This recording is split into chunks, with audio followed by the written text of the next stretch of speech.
been a little while since I've done one of these, but the last time I was talking about being honest with yourself about how much work you're putting in for the goals that you say you want or the things that you say you want. Are you really putting in sufficient effort to get them? And that came up because when I looked back at my training log for the Austin 2024 marathon, I thought in my head, and probably what I was telling people was that I was running about 30 miles a week.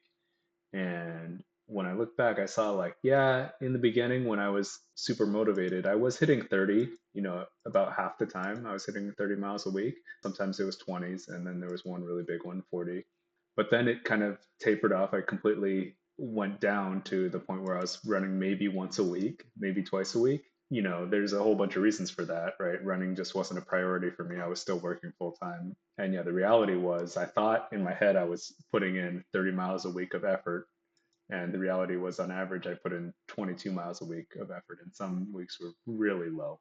So that was kind of a wake up call for me. And somehow I still did really well. I still had my best time ever. 3:39 was or still is my personal record for the marathon. This week right here, I think, was the week that I retired, quit my job, and then started focusing a lot more on the running.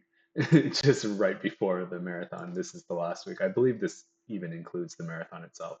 So then I went into the next marathon prep, which was for OC in May. I was doing the Mathotone method where it was just like build up as many miles as you possibly can, nice and easy. Don't worry about the paces, just keep running as much as possible. And this time I hit 32 miles average per week, which is awesome. I'm not actually sure why I still had some pretty low mileage weeks. I guess I wasn't taking it that seriously. I was still getting used to being retired and doing a lot of other things. So this wasn't my main priority.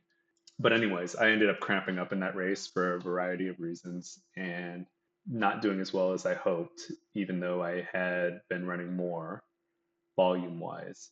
Then I took the whole summer off and it was way too hot to train. So I didn't do anything up until August or September, which is here when I started ramping back up. This time around, I wanted to do the Jack Daniels workout plan where you have two really hard workouts every week, and then the rest is easy, long, slow runs to fill up your miles.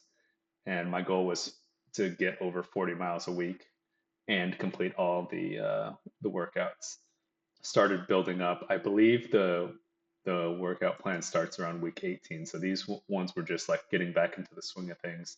30 miles, 37 miles, 47 miles, and then this was the first one with the workouts. So really good. And then I ended up going to Japan for 2 weeks. So between like all of these weeks were slightly lower because that was traveling time.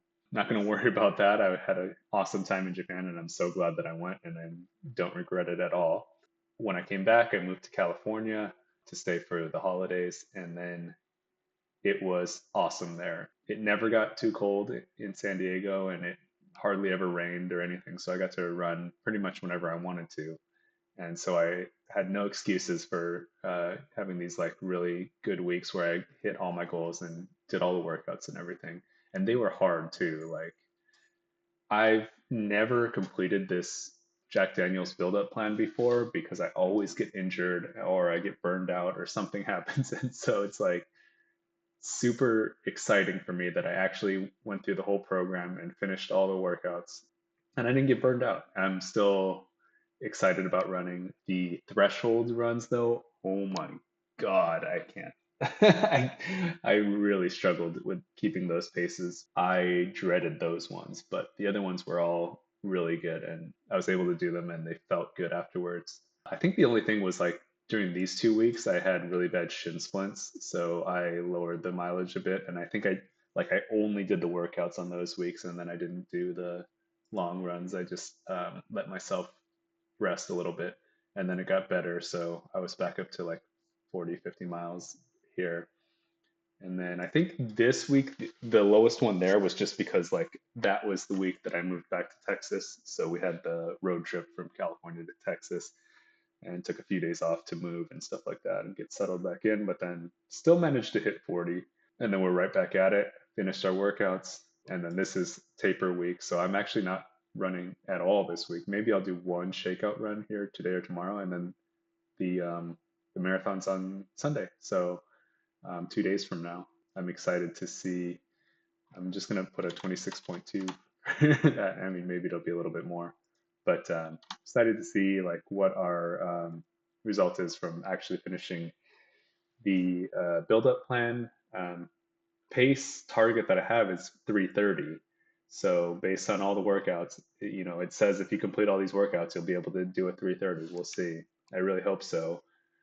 I think it's possible. I think I might do better depending on how I feel that day and all the weather and everything.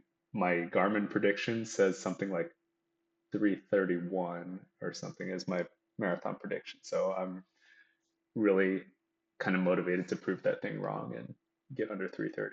But we'll see. I'm super excited for the marathon this weekend, and then depending on how that goes, I might do another shorter build up to something in May or June. Try to hit an average of over 50 miles a week and see if I can handle that. Because I've heard a lot of people say that once I hit 60 miles a week consistently, that's when everything unlocked, and that's when I was able to qualify for Boston and all these kinds of things. So I'm trying to build up to that, slowly, because it's always about how much can you handle without getting injured. Anybody can run 60 miles for 1 week. It's trying to do it every week. You have to build up some strength and resilience to get to that. So we'll see. Maybe this summer I'll find a way to train through the summer, yeah, and come back really strong, even stronger next year. I'm just super excited about trying to hit that 3:30 this year, though. That'll be a big milestone for me.